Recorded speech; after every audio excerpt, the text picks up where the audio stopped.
In 2009, James Cameron released a film that should not have existed. The technology was not ready, the budget was insane, studios thought it would be the biggest flop in the Hollywood history. Instead, it became the highest grossing movie of all the time. But Avatar's success was not luck. It was 15 years of obsession, secret technology, a made up language, and more complex than Klingon. And details so hidden that most fans have never noticed them. This is Avatar, and these are 22 secrets that prove Cameron did not just make a movie, he created an entire world. Number 1. Cameron wrote the script in 1994 and then locked it in a drawer for over a decade. Avatar was not delayed because of typical Hollywood problems, it was delayed because the technology needed to make it literally didn't exist yet. Cameron wrote the screenplay in 1994, fresh off the success of Terminator 2 and True Lies. He pitched it to studios, they loved the story, but when visual effects team analyzed what he wanted, they told him it was impossible. The performance capture technology required to make photorealistic alien characters that didn't exist. The rendering power needed to create Pandora's ecosystem would take years to develop. Cameron would have compromised, simplified his vision, used practical effects and makeup, but he refused. So he waited for 15 years while the rest of the Hollywood made movies. Cameron sat on a script he knew that would change the cinema. He waited for computers to get faster, for motion capture to advance, for the world to catch up to his imagination. When technology finally reached the point where Avatar was possible, Cameron did not hesitate. He had been preparing for over a decade, and he was ready to make history. Number 2. The star of the biggest movie ever made was basically homeless when he got cast. Sam Worthington was not a household name. He was not even a working actor anymore. He had given up on Hollywood after years of rejection and was living in his car in Los Angeles when he auditioned for Avatar. His last significant role had been years earlier in an Australian film that nobody had seen. Cameron saw nothing in Worthington that other directors missed. Raw intensity, authenticity, that was unique things in Sam Worthington. A hunger that came from real struggle. During his audition, Worthington displayed the exact combination of vulnerability and strength that Jake Sully required. But there's the twist. Cameron did not tell Worthington he was cast for months. He kept him waiting while testing other actors, unsure if this unknown Australian could carry a $237 million production. Meanwhile, Worthington kept living in his car, wondering if he had blown his last chance. When Cameron finally offered him the role, it changed Worthington's life overnight, from homeless to the lead in the highest grossing film ever made. Sometimes desperation creates the perfect performance, and it proved here. Number 3. Cameron hired a linguist to create a fully functional alien language before filming began. Most scientific films fake alien languages. Actors speak gibberish or reverse English. Cameron refused to accept that. He hired Dr. Paul Fromer, a USC linguistic professor, to create a complete working language for the Navy people. Not just random words, an entire linguistic system that grammar, syntax, and cultural context. Dr. Fromer spent months developing Navy phonetics, vocabulary, and structure. He created over 1,000 words initially, with rules for how new words could be formed. The language has its own grammar that differs word and fundamentally from English. It has cultural depth. Certain words only exist in specific contexts, reflecting Navy values and worldview. The actors were not just memorizing lines, they were learning an actual language. Zoe Saldana became so fluent she could improvise. She was improving his dialogue in Navy. The language is so advanced that fans have created entire dictionaries and can have conversations on it. Cameron's obsession with authenticity extended beyond visuals. He needed Pandora to feel real on every life, including how its inhabitants communicated. Number 4. A 60-year-old actress who had never smoked learned how far one character to take. Sigourney Weaver's character, Dr. Grace Augustine, chains smokes throughout the film. It's a defining character that her rebellious nature expressed throughout constant cigarettes. Weaver had never been a smoker in real life, did not know how to hold a cigarette convincingly, did not know how to inhale properly without coughing, so Cameron arranged for her to take smoking lessons. Professional coaches taught her how to smoke like a lifelong addict. The angle of the cigarette, the casual flick of ash, the deep, tight inhale of someone who has been smoking for decades. Every gesture had to be authentic. Weaver spent weeks practicing, studying, and smokers learning the physicality. She did not actually smoke like real cigarettes during filming. They used herbal alternatives, but her technique was so convincing that audiences assumed she was a real smoker. This level of commitment to character detail is what separated Avatar from typical blockbusters. Every element, no matter how small, had to be real or at least feel real. And if you think that's obsessive, wait until you hear about the motion capture technology Cameron invented. Number 5. The cameras used to film Avatar did not exist until Cameron built them. Traditional motion capture technology in 2009 could not capture facial expressions in real time. Actors performed in empty rooms covered in sensors, and their performances were mapped onto digital characters later.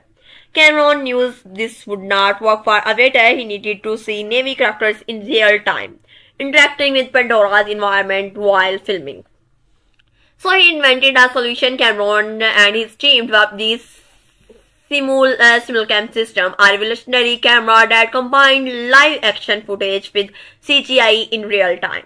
Directors could see actors as their Navy characters standing in Pandora's forest while actually filming them in a motion capture studio. This system required creating proprietary software, custom hardware, and entirely new filming workflows. It cost millions to develop. But it allowed Cameron to direct performances while seeing this finished product, not actors in grey suits covered with dots. And this was not just an incremental improvement, it was a paradigm shift in how visual effects film could be made. Other directors saw what Cameron had created and realized filmmaking would never be the same. Number 6. Pandora's impossible geography actually exists on Earth. The Hallelujah's mountains, those massive floating rock formations that define Pandora's landscape, seem like pure fantasy. Mountains floating in the sky connected by waterfalls and vines, completely impossible, except Cameron based them on a real location. Zhangjiajie National Forest Park in China contains towering sandstone pillars that rise vertically from the ground like stone skyscrapers. These formations inspired the Hallelujah's Mountains design. Cameron and his team traveled to China, photographed the pillars, and used them as reference for Pandora's floating geography. The twist: after Avatar's success, Chinese officially renamed one of their mountain pillars Avatar's Hallelujah's Mountain to attract tourists. A real location inspired a fictional world, which then renamed the real location after the fiction. Reality and fantasy feeding into each other. Cameron's approach was always grounded in reality before adding the fantastic. Every element of Pandora, no matter how alien, had roots in actual Earth's ecosystem, geology or biology. The world feels real because it's built on real foundations.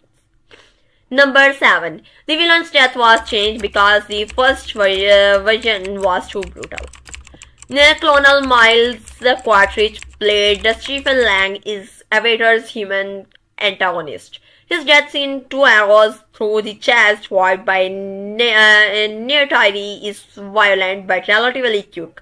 But Cameron's original script described something far more brutal. In early versions, Quaritch's death was prolonged, graphic, and disturbing. The original sequence showed Quaritch being systematically destroyed by Pandora's wife him after his mesh suit was damaged. Viper wolves tearing his armors, Thanators circling, a slow, agonizing death that emphasized that planet's revenge against its clonies. Test advanced audiences found it too disturbing even for a PG-13 film pushing boundaries. Cameron made the change reluctantly. He wanted Quaritch's death to be feel earned. The ultimate consequence of his respect for Pandora, but the original version crossed into territory that would have earned an R rating and limited the film's audience. The compromise was two arrows, quick, definitive, still satisfying, but missing the poetic justice Cameron originally envisioned. Sometimes even visionaries have to compromise. But the characters almost did not exist at all the time because of the Cameron's other obsession.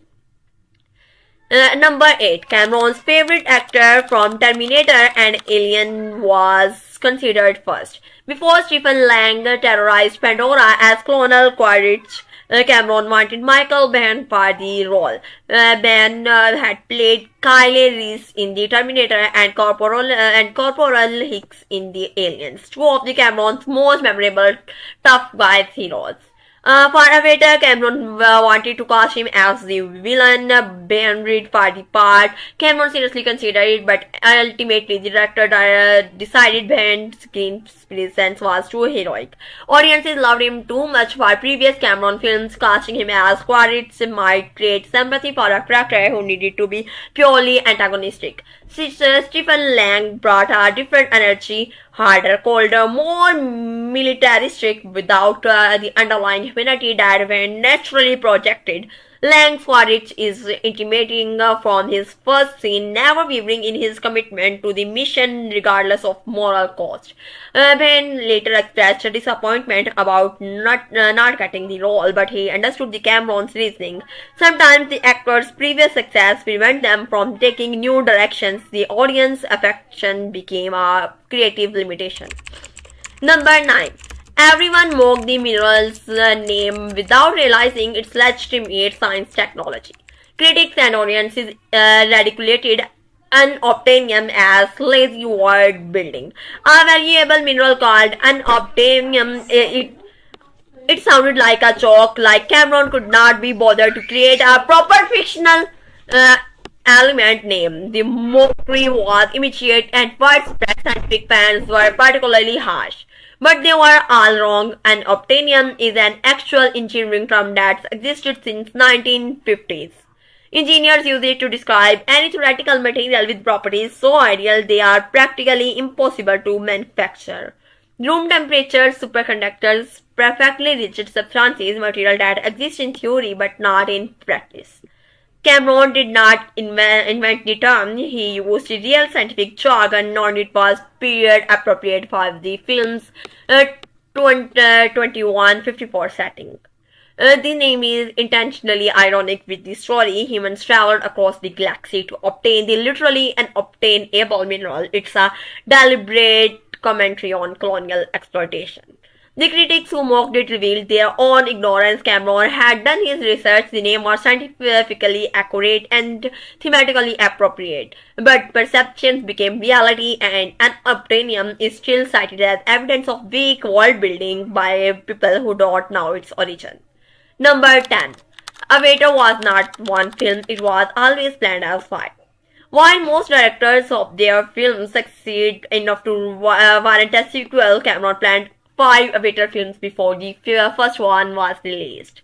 That was not confidence, that's something beyond confidence. That's complete certainty in your vision regardless of market forces. During Avatar's production, Cameron and his team filmed the performance capture footage that would be the most used until sequel released over a decade later.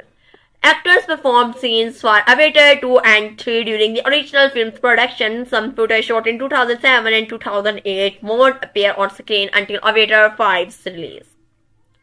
The practical reason was simple: aging.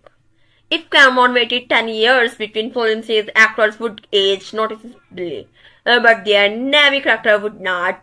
So he captured all the performances he might need and upfront, preserving his actors at specific ages for future use.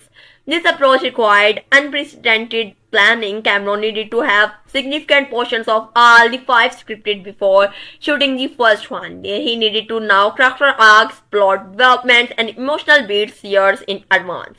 Most directors struggle to plan one sequel. Cameron planned four simultaneously.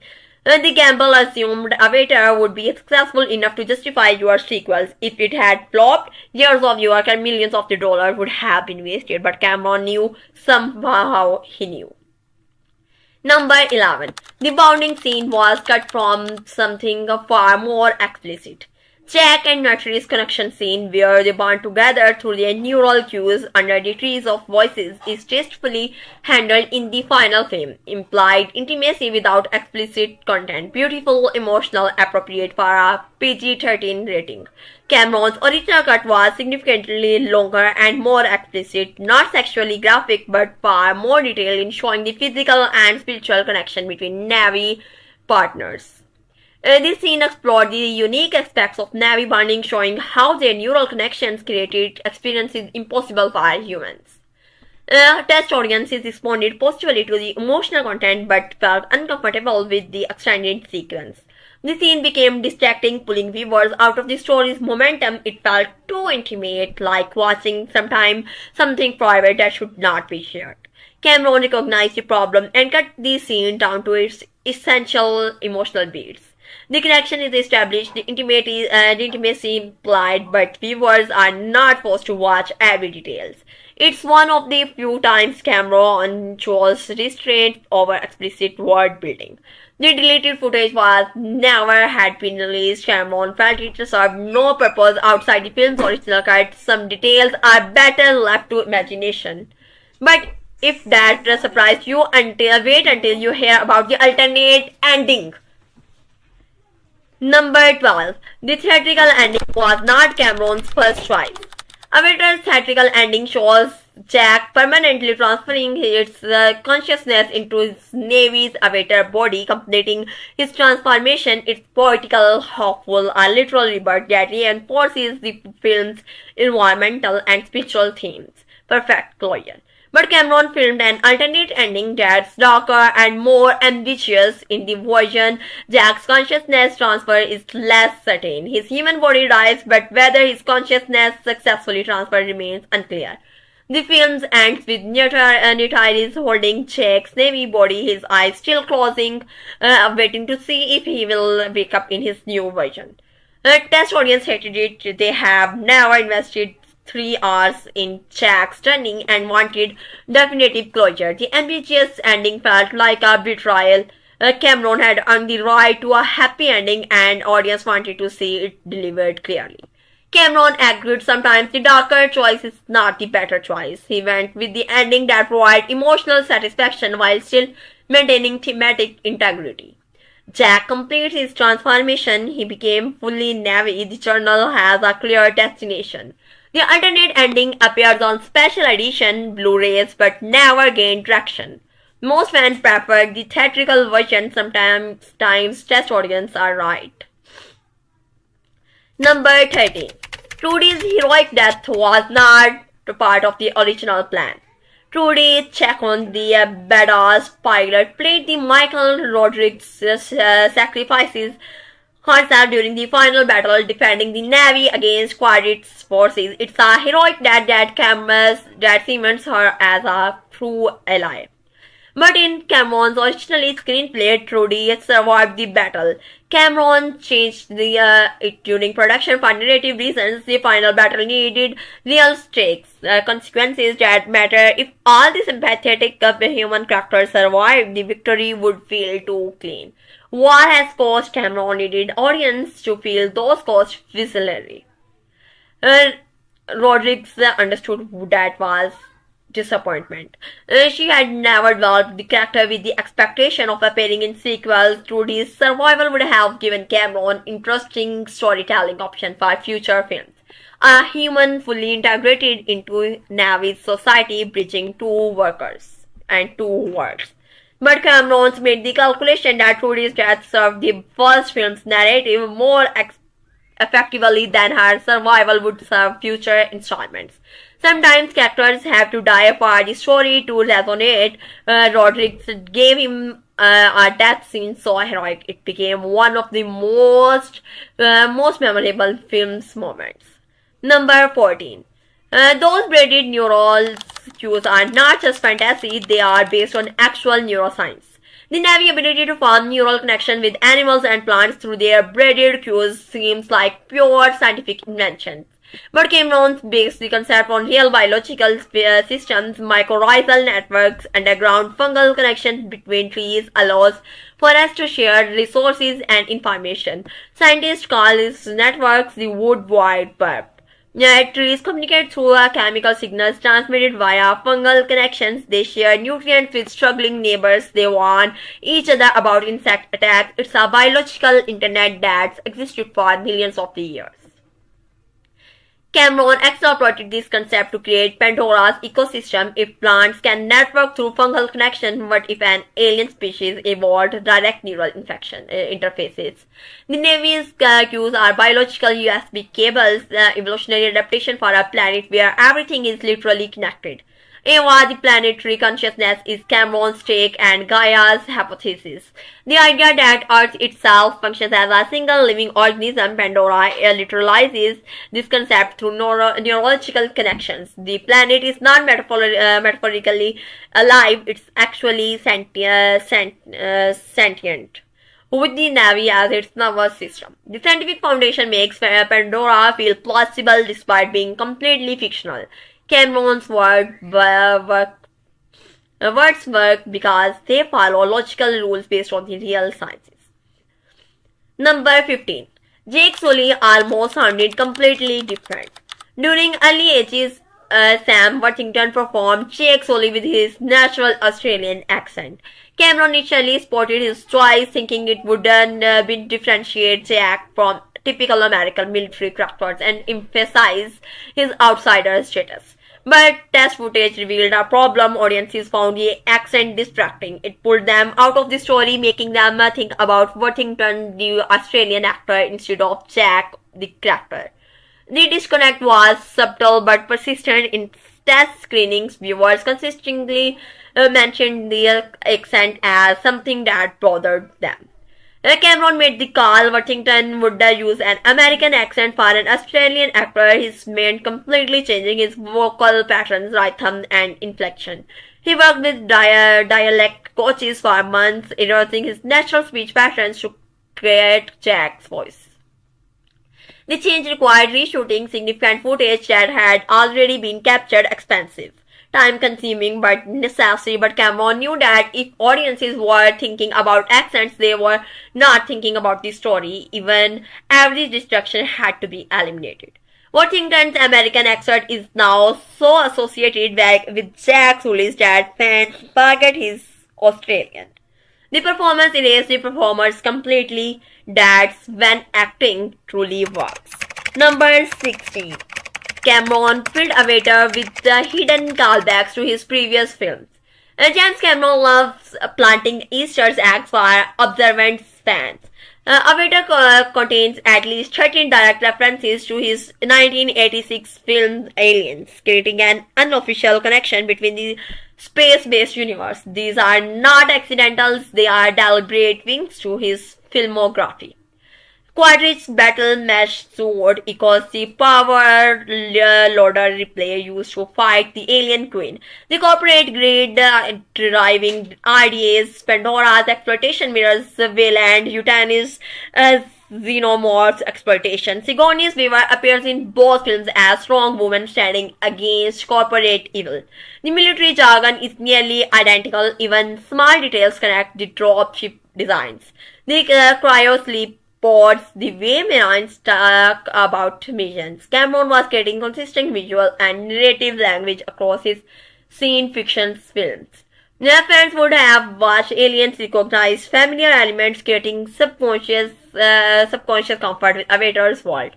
The most direct reference, the name Pandora itself, appeared in the Aliens extended cut. Mentioned as a planet in a deleted scene, Cameron retroactively connected his films to a single planetary reference that most viewers never caught. These Easter eggs reward long-time Cameron fans while remaining invisible to newcomers. It's the kind of layered details obsessive directors life are.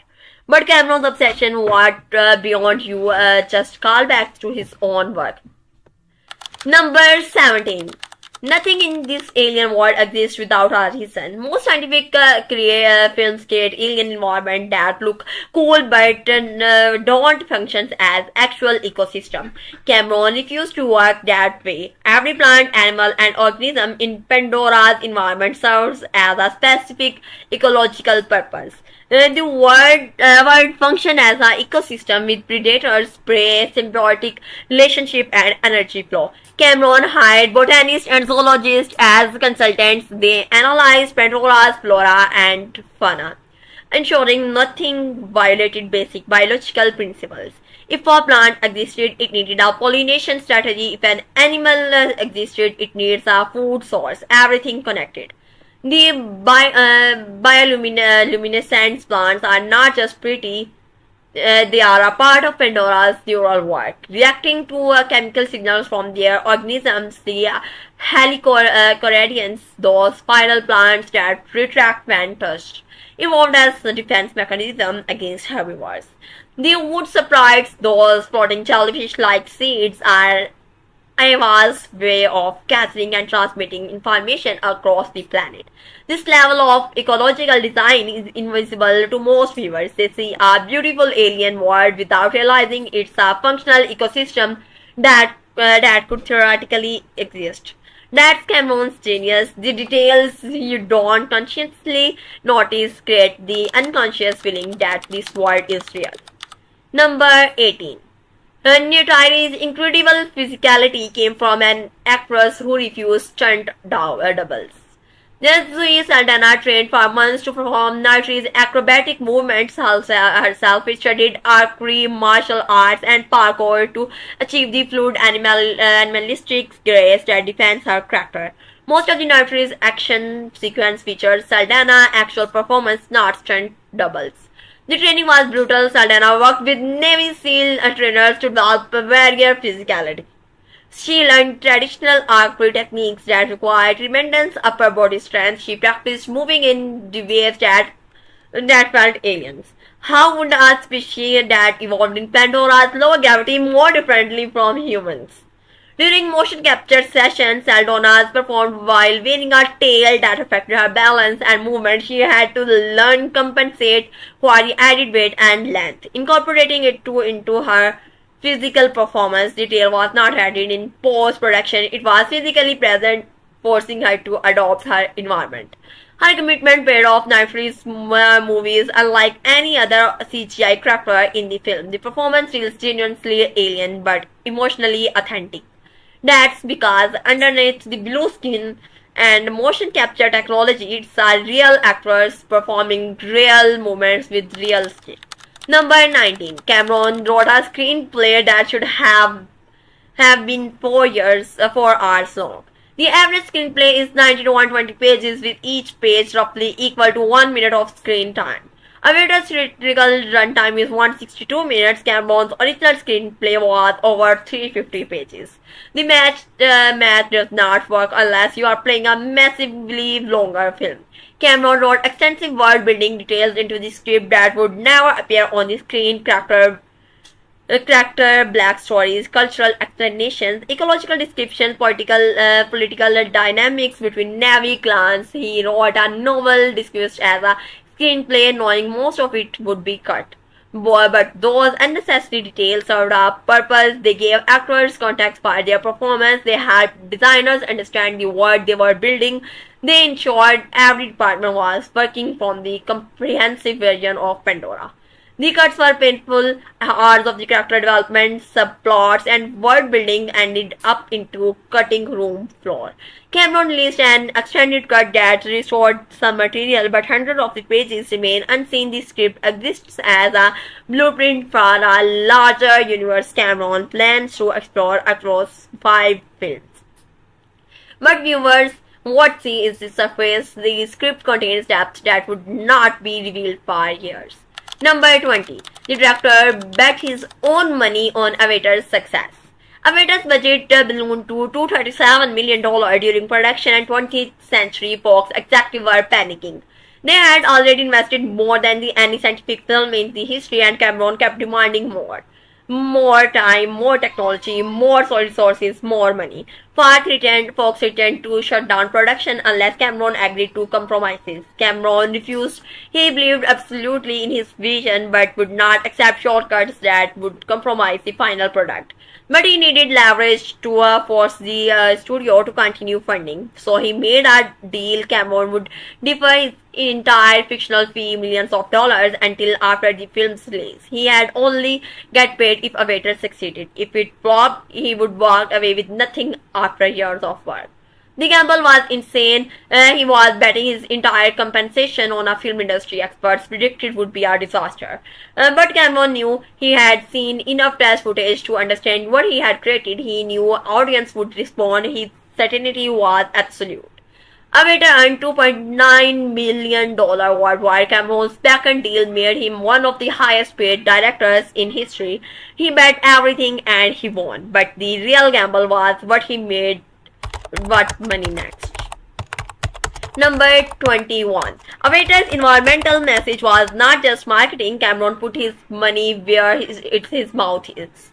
After Avatar's success, Cameron became a vocal environment activist, but unlike most celebrities who just talk, he took direct action. He purchased hundreds of the acres of actual rainforest in Brazil and elsewhere, protecting them from logging and development. Cameron used Avatar's profit to fund conservation organization. He became a major donor to indigenous rights movement. He purchased farming land in New Zealand and converted it into a sustainable practices. He invested in clean energy companies and carbon capture technology. Critics accused him of hypocrisy, making hundreds of the millions from a movie while preaching environmentalism. Cameron's response was action. He proved his commitment by spending his Avatar fortune on the causes the film promoted. The movie was not just entertainment, it was a manifesto Cameron lived by.